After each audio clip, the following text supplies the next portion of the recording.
Hano rero hari ukuntu uba ucata n'inshuti zawe zitandukanye cyangwa wenda uraza ukandeho cyane gutya, uraza umukandeho cyane ushaka guhisha mesaje ze, wenda niba ari babiri uraza ukande hano twa tudomo dutatu two mu nguni, nurangiza uraza ukande kwa tudomo dutatu two mu nguni, uraza ukande kuri archive chat,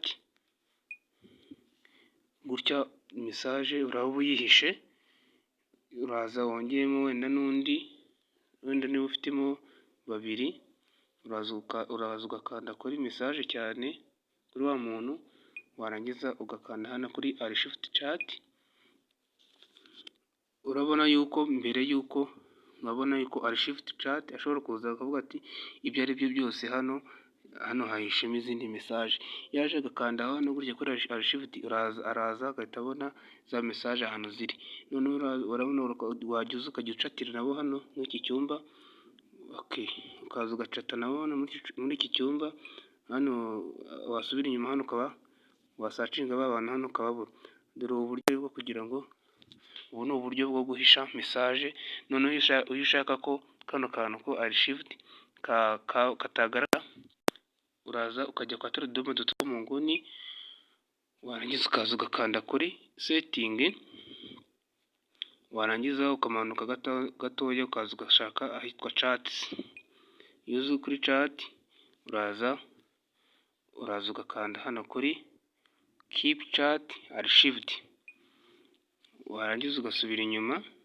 Iyo umaze kugafunga za mesaje, iyo uje gutya uba wagahishe katagaragara, wabibonye.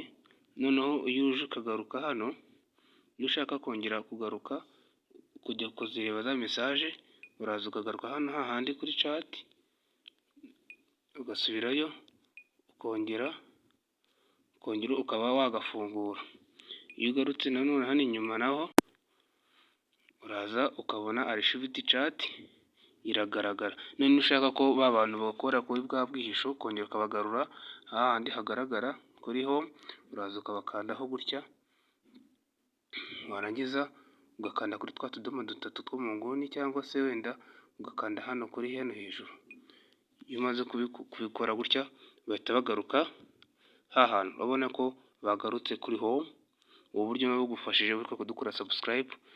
Nitwa Nyita Emmy, channel yitwa Emmy Media TV, kandi ujya gukora follow kuri TikTok yacu yitwa Nyita Emmy, no kuri Facebook twitwa Nyita Emmy. Support yawe turayikeneye, ni ingenzi ku bwanyu.